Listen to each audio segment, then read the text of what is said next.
Hello and welcome to Melissa's Kitchen. Today we're going to make jerk chicken. Now I've already got a spice mixture here mixed up. I will link the recipe I'm using below. But we're going to start by placing a generous amount on one side of the chicken. We'll season the other side as well, but this will be the side, the seasoned side is the one you're going to put down first. I've already got a cast iron skillet heating up with olive oil. So I'm just going to rub this in. It's a mixture of garlic powder, onion powder, cinnamon, nutmeg, allspice, brown sugar, salt, pepper, and I believe that's just about it. I'll make a good crust.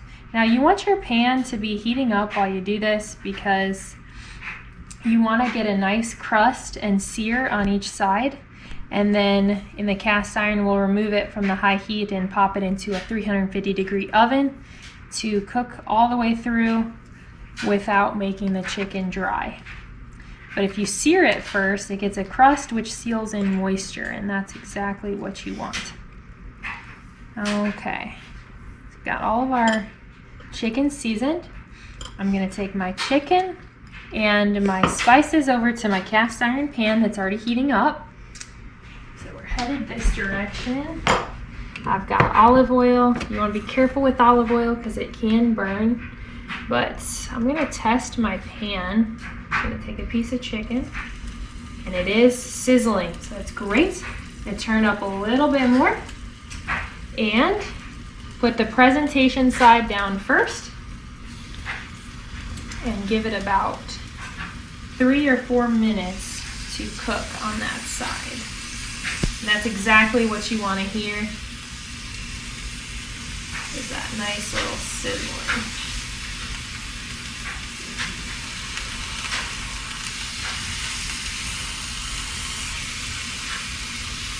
And it already smells so good. So many benefits to the spices in this recipe. Cinnamon balances blood sugar, helps you balance your blood sugar. Garlic is great for the immune system. Just a win-win. And try not to overstock your pan if you can. I'm pushing the limits right now as far as overstocking, but I think we're okay. So now I got that going, I'm going to sprinkle some extra seasoning on this side. And since it is jerk chicken, you do want a good amount of color. So keeping an eye on my clock here, I'm probably going to give it a good 4 minutes at least. Give it time to get that crust and that dark color that you want on this chicken. So in about 4 minutes, I'll come back and show you what it looks like. Hey, and we're back. It's been 3 minutes. I'm going to show you what the chicken looks like. I did take my tongs and shake them up and just make sure they were browning evenly. Got a nice crust on there. You really don't want to turn your chicken any more than once if you don't have to, because you lose so much of the juices doing that. And so this is the color you want to see. You could even do it a little darker than what I'm doing it. But for my family, I think this is what we want to see. Now if you'll notice, this got darker than this. So I'm going to, obviously my burner's not cooking evenly. I'm going to put the lighter piece where the darker piece was and the darker piece where the lighter piece was, so it cooks more evenly. I'm going to give it about 2 to 3 minutes on this side. And I already have my oven preheating. Well, actually it is preheated at 350 degrees Fahrenheit. When we're done searing them on both sides, I'm going to put it in for 20 minutes. And it should be moist in the center and crispy on the outside. Over here, I'm showing you how to make twice baked potatoes. So these are red, baby reds. You can use russets or any type of potato, but I've had these in the 350-degree oven for about an hour. As you can see, I stabbed them to make sure they get cooked without exploding.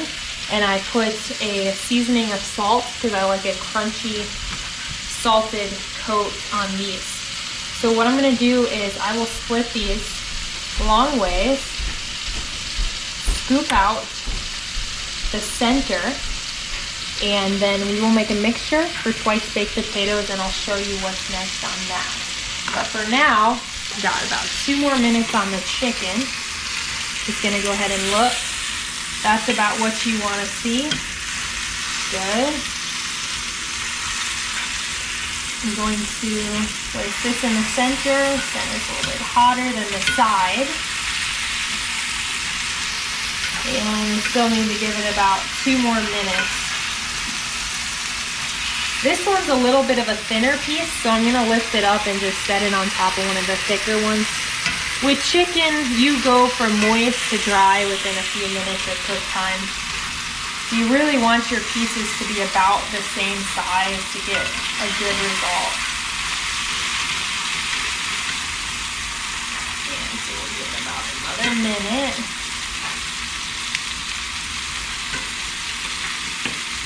And then with the twice baked potatoes, the beauty of these are that they're basically cooked. It's just you need to reheat the filling once you add the cream cheese, the butter, the garlic powder, paprika, and onion powder.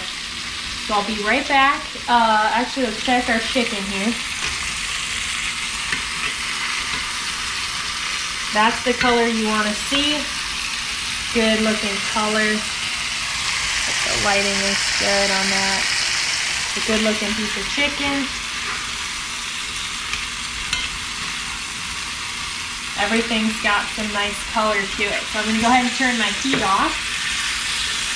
I'm going to remove my chicken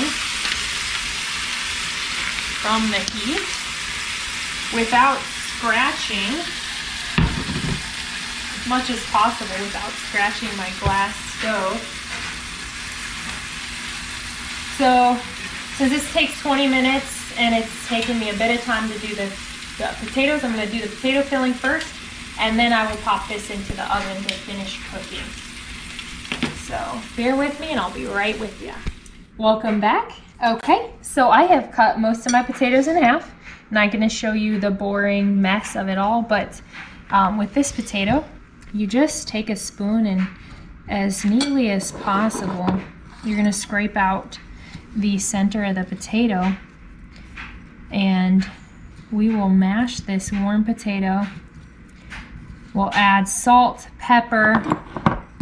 pepper, some cream cheese, garlic powder, parsley, and onion powder, as well as some butter. It'll just make a nice creamy filling.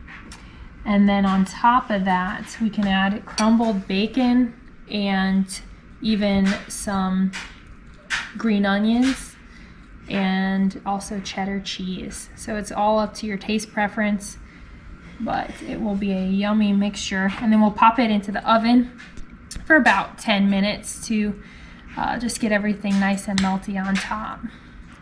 So once I remove all the insides of these potatoes, I will come back and show you how I make the filling. And we're back. As you can see, all of our potatoes we gutted. So we just have the salty skins left. What I did is I went ahead and added about 4 ounces of cream cheese to the filling. The filling's pretty hot, so your hands are gonna look a little red, possibly. You could wait for your potatoes to cool, but I didn't have enough forethought. So to this filling, like I said, I added the cream cheese. I'm gonna add about 3 or 4 tablespoons of butter. It really is preferential to your taste. I'm not gonna add any milk because I want this filling to be fairly solid. I will add, so I have 15 potatoes. I'm feeding 6 men. I'm gonna add about a teaspoon of salt. Like a good amount. Have some pepper. About like so. I love onion powder. Healthy amounts. some parsley. Mainly I do the parsley because it looks pretty. It's kind of like green onions, although green onions do have more of a flavor. Say about a teaspoon of parsley. And garlic, of course, makes just about everything better. I do a healthy amount, probably a teaspoon as well.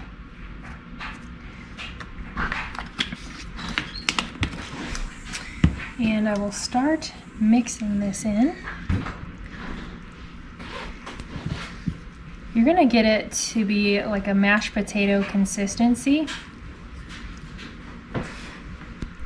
And frankly, as you can tell, I should have used a bigger bowl.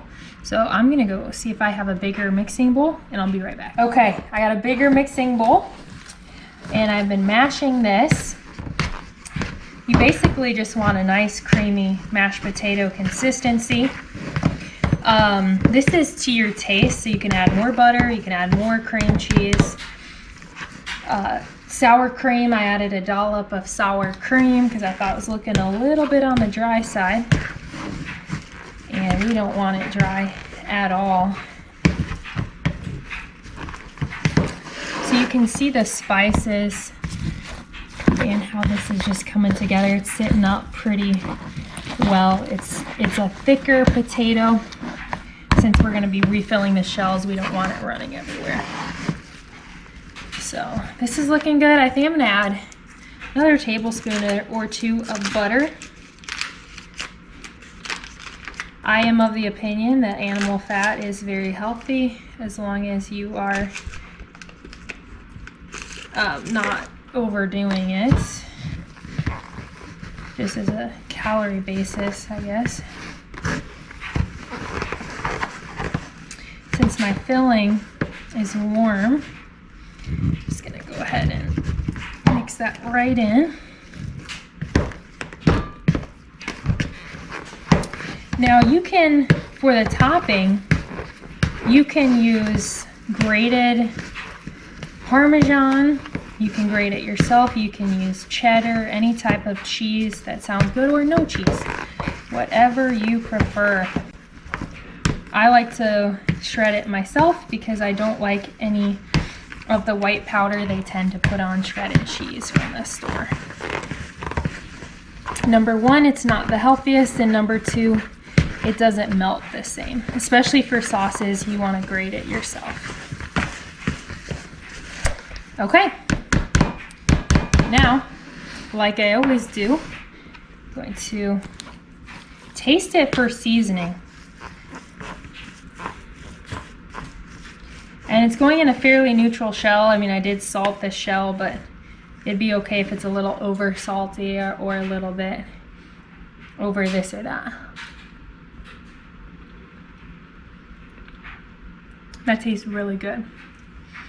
So, I'm gonna get a clean spoon and refill the shells.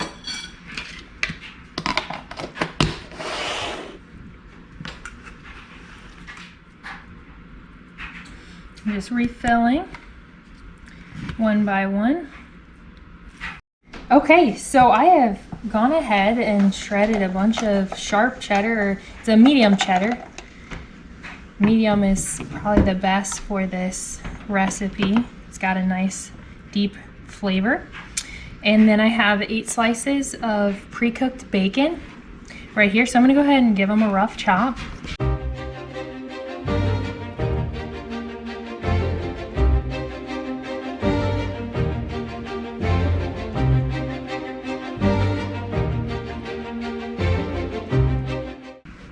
So if you want to put parchment paper down, it's the best option would be to do that because this is going to be a pain to clean. But since I've already started, I'm just going to finish. But I've forewarned y'all, if you want to save some cleanup and headache later, to go ahead and put some parchment paper down. Now, as far as baking these potatoes go, I'm at about 600 feet above sea level. So I did 350 degrees in a convection oven for an hour. In all honesty, if I could do this again, I would have given them an hour and 10, an hour and 15. The filling was a little bit on the hard side, as far as mashing it and whatnot. So I would go ahead and give it a little more time. Didn't quite have enough cheddar, so I'm gonna go ahead and grate some more. All right, got another amount. I'm gonna try to be smart enough to be able to finish it off. Now you can, like I said before, you can garnish with green onions. You can put it on now or later. Obviously they're gonna be as bright green as possible if you wait and do it later. So I've got a nice big piece of bacon.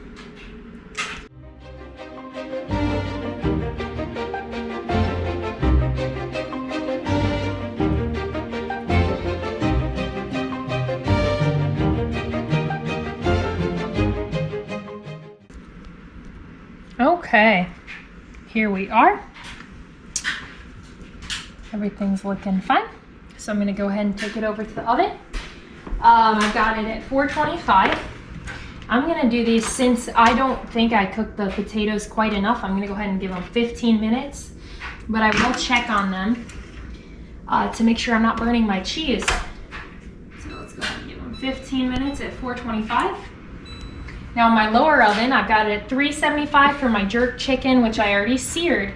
So I'm gonna go ahead and put that down below. This should go about 20 minutes. Oh, and be careful if you just seared your chicken not to burn your hand. So once this timer's up, I know my chicken needs about 5 more minutes and then it'll be ready to serve. So I'll show you when it's done. Welcome back. I pulled the chicken out of the oven. It's been resting for a minute or two.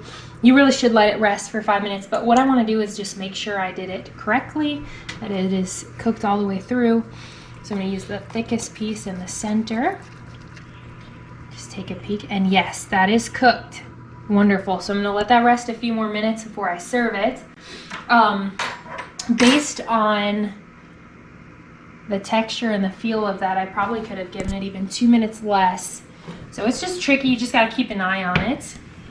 And then I've got my twice baked potatoes in the oven at 425 degrees. Take you to see, you can see my cheese is starting to get a little bit crispy. Bacon, and this is when you could top them with the green onions. But they are sizzling, they're nice and hot. And I'm gonna give it just a few minutes before I take a bite, but I'll let that rest. The reason you want to let your chicken rest for about 5 minutes is it seals the juices and keeps them in. If you cut it right away when it comes out, the steam, you're going to lose a lot of moisture. Okay, see you soon.